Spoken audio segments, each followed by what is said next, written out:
मोहब्बत ने कभी किसी को सफल नहीं बनाया है। मोहब्बत ने कभी किसी को सफल नहीं बनाया है, लेकिन मेहनत ने कन्फर्म सफल बनाया है। हेलो एंड्स वेलकम फ्रेंड्स, स्वागत है आपके अपने YouTube channel online GK GS classes में।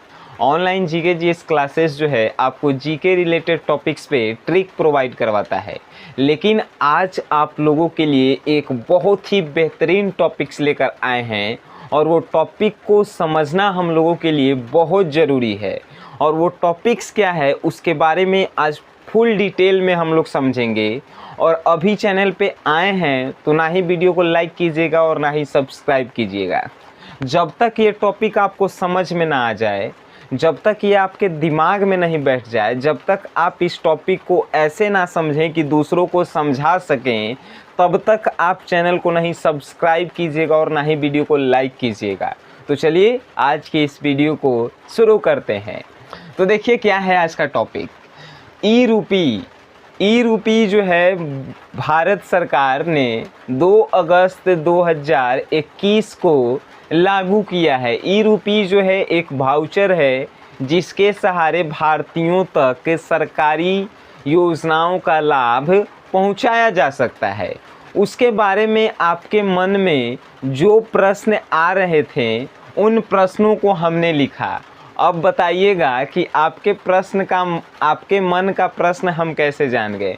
तो हमारे मन में जो जो प्रश्न आ रहा था उसको हमने बताने की कोशिश की है इस वीडियो में।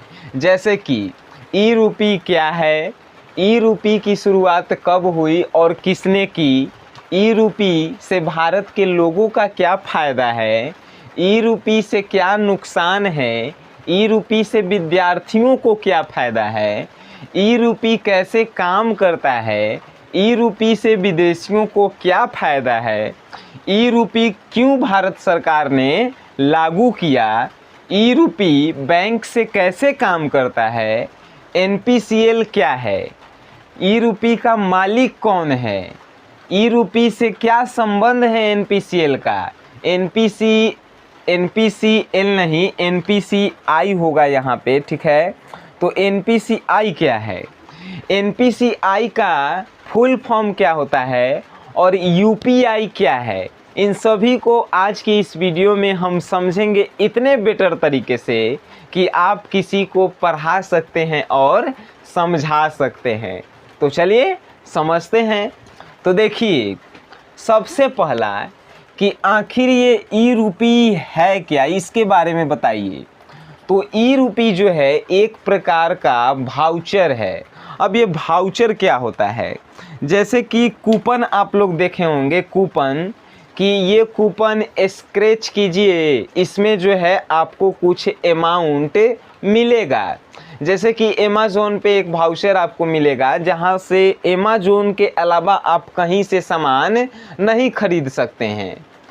तो वही जो है ई रूपी एक प्रकार का वाउचर है, ठीक है। अब जो है नेक्स्ट सवाल आता है कि ई रूपी की शुरुआत कब हुई और किसने की, ये नेक्स्ट सवाल है। तो ई रूपी की शुरुआत जो है 2 अगस्त 2021 को की गई। कब? तो 2 अगस्त 2021 को ई रूपी की शुरुआत की गई। और किसने की? तो भारत के प्रधानमंत्री नरेंद्र मोदी ने की। नरेंद्र मोदी जी ने ई रूपी की शुरुआत की। ये आपके दूसरे प्रश्न का आंसर हो गया। अब है कि ई रूपी से भारत के लोगों का क्या फ़ायदा है, तो ये भी समझ लीजिए ई रूपी से भारत के लोगों का क्या फ़ायदा है। जैसे कि जब राजीव गांधी प्रधानमंत्री थे तो उन्होंने एक बात कहा था कि हम जो है लोगों तक 100 रुपया भेजते हैं तो लोगों तक 65 रुपये ही पहुंच पाते हैं और बाकी सब लोग जो हैं खा जाते हैं। यानी कि जो कर्मचारी हैं, सरकारी कर्मचारी, रास्ते में आते आते 35 रुपये खा जाते हैं और 65 रुपये जो हैं लोगों तक पहुंच पाता है। तो ई रूपी से ये फ़ायदा है लोगों का कि अब सरकार अगर लोगों को 100 रुपये देगी तो वो पूरे 100 रुपये जो है लोगों तक पहुंच पाएगा। ये जो है ई रूपी का फायदा है। अब जो है ई रूपी से क्या नुकसान है ये समझ लीजिए। तो ई रूपी से कोई भी तरह का नुकसान नहीं है। ई रूपी से नुकसान है उनको जो दलाली करते थे कर्मचारी, उनको नुकसान है कि अब सरकार से जो किसी को लाभ दिया जाएगा तो दलालों को अब 1 रुपया भी फायदा नहीं होगा, दलालों का नुकसान होगा। ठीक है, ई रूपी से। अब जो है नेक्स्ट प्रश्न कि ई रूपी से विद्यार्थियों को क्या फायदा है। तो ई रूपी से विद्यार्थियों का क्या फायदा है ये समझिए। तो ई रूपी से विद्यार्थियों को यह फायदा है कि जैसे कि सरकारी स्कूल में जब हम लोग पढ़ते थे हाई स्कूल में, तो उस समय साइकिल खरीदने के लिए पैसा मिलता था। साइकिल खरीदने के लिए जो है जब हम 9th क्लास में थे तो अपने बारे में बता रहे हैं, 2500 रुपये जो हैं बिहार सरकार के तरफ से दिया जाता था। लेकिन हमारे स्कूल के जो है स्कूल के जो टीचर हैं, प्रिंसिपल हैं, वे हम लोगों से 100-200 रुपये जो है खा जाते थे। यानी कि आपको 2500 की जगह जो है 2300 मिलता था, 2200 मिलता था, 2000 रुपये मिलते थे, ऐसे मिलते थे। हमारे स्कूल के जो भी टीचर थे वे जो है खा जाते थे, कहते थे कि पैसा इतना दीजिएगा तो हम आपको साइकिल का पैसा पास करवाएंगे या तो नहीं करवाएंगे। तो अब ई रूपी से ये फ़ायदा होगा कि ई रूपी जो है एक्चुअल में आपको जितना सरकार पैसा देगी आप तक एकदम पहुंचेगी। तो विद्यार्थियों को ये फ़ायदा होगा कि अगर उनको छात्रवृत्ति जितना मिलता है डायरेक्टली उन तक पहुंचेगा, जितना साइकिल का पैसा सरकारी स्कूल में दिया जाता है उतना उन तक डायरेक्टली पहुंचेगा। ये जो है विद्यार्थियों का फ़ायदा है। यानी कि जो भी लाभ विद्यार्थियों के लिए सरकार लागू करेगी उनमें 1 पैसे की भी कटौती जो है ई रूपी से नहीं होगी और टोटल अमाउंट जो है विद्यार्थियों के डायरेक्ट पहुंच सकती है विद्यार्थियों तक। तो विद्यार्थियों का जो है ई रूपी से बहुत सारे फायदे हैं। अब ई रूपी जो है कैसे काम करता है, ई रूपी कैसे काम करता है ये भी समझ लिया जाए। तो हम लोग जो हैं कहीं देखे होंगे कि भीम पे, यूपीआई भीम पे, पेटीएम, गूगल ये सब का यूज़ करते हैं। तो वो सब का यूज़ हम लोग कैसे करते हैं। तो जैसे मान के चलिए मेरे पास फ़ोन पे है, तो फ़ोन पे से बैंक जो है कनेक्टेड रहता है, लिंकेड रहता है। और हमको कोई दुकान से सामान खरीदना हो तो हम उस दुकान पे जाएंगे और दुकान पे जो स्कैनर लगा रहता है क्यूआर कोड का फुल फॉर्म होता है क्विक रिस्पॉन्स। क्यूआर मतलब क्विक रिस्पॉन्स होता है उसका फुल फॉर्म। तो क्यूआर कोड को स्कैन करते हैं और पेमेंट करते हैं। तो उससे ये होता है कि हम जो सामान खरीद सकते हैं उसको जो है डायरेक्टली पेमेंट कर सकते हैं। लेकिन ई रूपी जो है, अगर सरकार ई रूपी के माध्यम से हमको 2500 रुपये साइकिल के लिए भेजती है तो हम साइकिल के अलावा कोई भी सामान नहीं खरीद सकते हैं। जैसे कि आप समझिए, मान के चलिए किसी लड़की को ड्रेस खरीदने के लिए सरकारी स्कूल में 1200 रुपया दिया गया, तो लड़की लोग क्या करेगी, 1200 रुपया का वो जो है कहेगी कि 200 रुपया में हम लोग जो है रेडीमेड सामान खरीद लेते हैं, उसके बाद 1000 रुपया बचाएंगे और उसके लिए जो है हम शादी में पहनने वाला कपड़ा खरीदेंगे, मेकअप का सामान खरीदेंगे, ये खरीदेंगे, वो खरीदेंगे।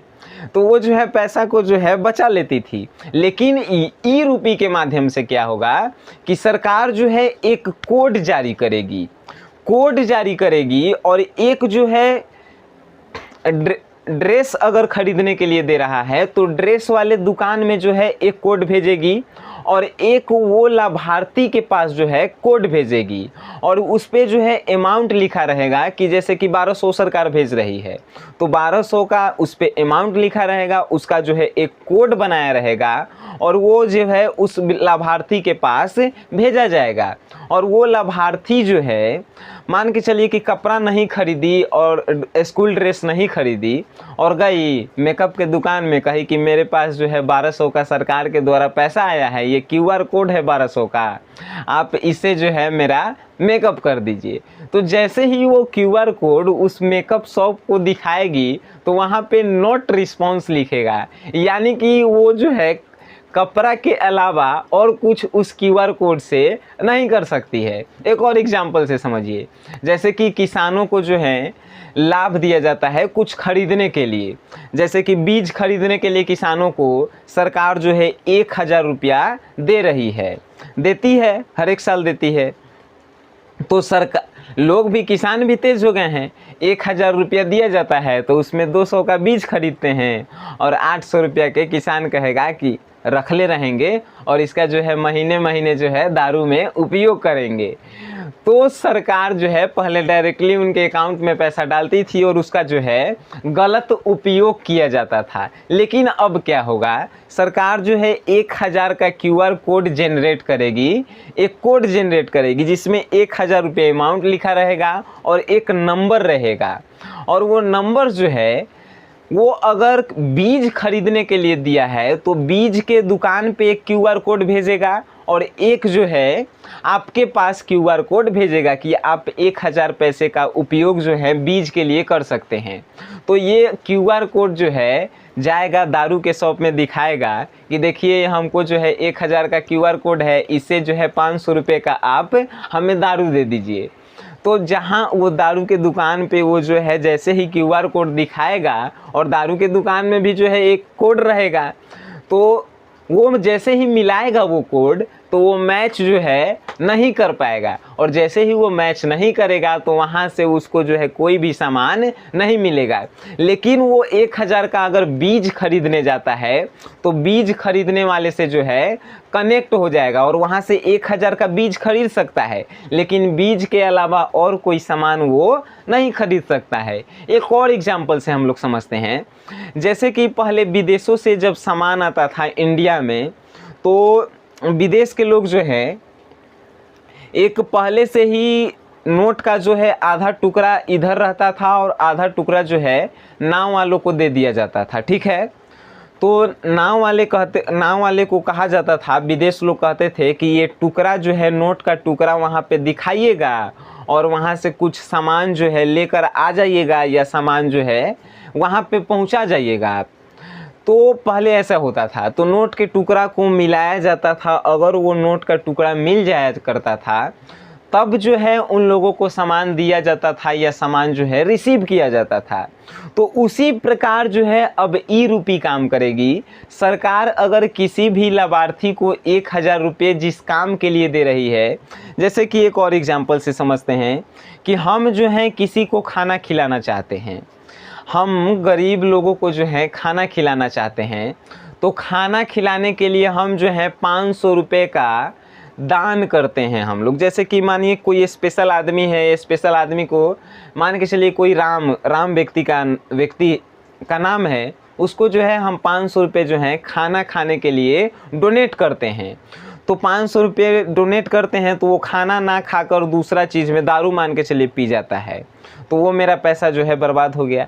लेकिन अब क्या होगा ई-रूपी से कि हम जो है उसके मोबाइल पे एक कोड भेजेंगे कि आप इस कोड से जो है भोजन खरीद कर खा लीजिए और एक भोजन वाले के पास कोड ऑलरेडी रहेगा।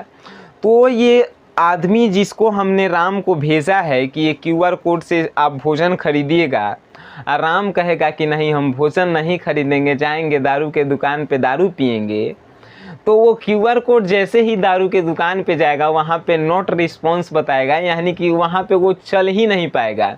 तो फिर सोचेगा कि कपड़ा खरीद लेते हैं इस QR कोड से, तो वो कपड़ा भी नहीं खरीद सकता है। सिर्फ उस QR कोड का उपयोग खाना खाने के लिए कर सकता है, और वहाँ जाएगा तो खाना वाले के पास QR कोड रहेगा, वहाँ मैच कर जाएगा तो सिर्फ खाना खाने के लिए कर सकता है। तो ई रुपी जो है ऐसे काम करती है, ठीक है। तो आप लोगों को हम आशा करते हैं कि आप जो हैं समझ गए होंगे। अब ई रुपी से विदेशियों को क्या फ़ायदा है। 7 नंबर क्वेश्चन है कि ई रुपी से जो है विदेशियों को क्या फ़ायदा है। तो अब विदेशियों के लिए समझते हैं। जैसे कि विदेश का कोई मान के चलिए कंपनी है, विदेश का कंपनी जो है भारत में किसी व्यक्ति को भेजता है और कहता है कि आप 20,000 रुपया ले जाइए, और भारत में जो ये 20,000 रुपया है आपको सिर्फ होटल में रहने के लिए दिया गया है। तो विदेश से वो आदमी आता है, कहता है कि इस 20,000 रुपये को बचा लिया जाए, अपने घर पे ही रहा जाए, ठीक है। तो या तो सस्ता उस्ता रूम खोजेगा, या तो सोचेगा कि अपने घर पे ही हम रह लेते हैं, तो 20,000 रुपया जो है मेरा बच जाएगा। तो विदेशी कंपनियां क्या करेगी कि एक बैंक से कोड जनरेट करवाएगी, और वो कोड ई रुपी के जैसा होगा। ई रुपी से एक कोड जो है अपने व्यक्ति को 20,000 का कोड थमा दिया जाएगा कि ये कोड आप लीजिए और आप जाकर कोई होटल में रहिएगा, और ये कोड दिखाइएगा तो आप होटल में रह सकते हैं। तो वो व्यक्ति को जो है अब होटल में ही रुकना होगा। उसके अलावा अगर वो चाहेगा कि हम घर में रुक कर पैसा बचा लें, तो वो पैसा जो है उसके पास नहीं रह पाएगा। एक समय के बाद जो है वो पैसा एक्सपायरी हो जाएगा, और वो जिसका पैसा रहेगा उसी के पास रिटर्न चला जाएगा। अगर वो होटल का यूज़ वो पैसा का होटल में यूज़ नहीं करता है, तो वो पैसा जो है रिटर्न उसके पास चला जाएगा। तो इसे ये फ़ायदा है विदेशी लोगों का, कि विदेशी लोगों के व्यक्ति जो है उस पैसे का गलत उपयोग नहीं कर पाएंगे। अब नेक्स्ट है कि ई रुपी क्यों भारत सरकार ने लागू किया। तो ई रुपी क्यों भारत सरकार ने लागू किया, इसके पीछे पहले ही हमने बता दिया कि भारत के जो सरकारी कर्मचारी थे, वे जो कोई भी लाभार्थी को कोई लाभ दिया जाता था तो आधा पैसा जो है वो खा जाते थे। जैसे कि हमने पहले भी एग्जाम्पल दिया कि किसी छात्र को कोई योजना का लाभ दिया जाता था, तो मान के चलिए 2500 साइकिल की राशि दी जा रही है, तो उसके यहाँ आते आते जो है 2,000 हो जाता था। तो ये अब ऐसा नहीं होगा। भारत सरकार जो है इसको ई रुपी के माध्यम से ख़त्म कर देगी, और एक कोड जो है साइकिल के लिए उस लाभार्थी को दिया जाएगा, और वो लाभार्थी जो है उस कोड का उपयोग साइकिल खरीदने के अलावा और कुछ काम में नहीं कर सकता है, ठीक है। अब नेक्स्ट है कि ई रुपी बैंक से कैसे काम करता है। ई रुपी जो है आखिर ये बैंक से कैसे जुड़ा होगा। तो बैंक जो है, बैंक में पैसा रहता है, जैसे कि हम लोग UPI से कनेक्ट करते हैं, भीम पे, गूगल पे, फ़ोन पे, उसी प्रकार कनेक्टेड रहता है। लेकिन वो कोड जनरेट करता है, एक आपको कोड देगा पैसे का, जैसे कि 1 ही रुपये का मान के चलिए हमको यूज़ करना है, तो 1 रुपये का कोड जनरेट करेगा और पूछेगा कि आप 1 रुपये का किस लिए उपयोग करना चाहते हैं। तो 1 रुपये का हम कहेंगे कि चॉकलेट खरीदने के लिए हम उपयोग करना चाहते हैं, तो वो वहाँ पे चॉकलेट लिखेगा, और उस 1 रुपये का उपयोग जो है हम चॉकलेट के अलावा और किसी काम के लिए नहीं कर सकते हैं। ये बैंक का काम है, और बैंक जो है ये ऐसे काम करती है। उसके बाद जो है NPCI क्या है, इसका ई रुपी से संबंध क्या है। तो NPCI जो है भारतीय राष्ट्रीय भुगतान निगम, यानी कि national payment corporation of India इसका फुल फॉर्म है, और NPCI ही जो है ई रुपी का मालिक है। कहें तो यही जो है ई रुपी को चलाएगा। NPCI ही जो है गूगल पे, भीम पे, ये सभी को जो है चलाता था, ठीक है। और यही जो है अब ई रुपी को ही जो है डायरेक्ट चलाएगा। अगर कोई बैंक भी कोड जनरेट करेगा तो सबसे पहले NPCI से पूछेगा कि ये व्यक्ति जो है कोड जनरेट करवाना चाहते हैं, आप क्या कहते हैं। तो NPCI जो है ये सभी का मालिक है ई रुपी का, UPI का, भीम पे, जितने भी पेमेंट करने वाले हैं ऑनलाइन डिजिटल पेमेंट का ये मालिक हैं। अब UPI का फुल फॉर्म क्या होता है, तो यूनिफाइड पेमेंट इंटरफेस। अब जो है ये ई रुपी जो है क्या नेटवर्क नहीं रहने पर भी काम करेगा। नेटवर्क नहीं रहने पर भी ई रुपी काम करेगा। क्या ये कीपैड मोबाइल में भी काम करेगा?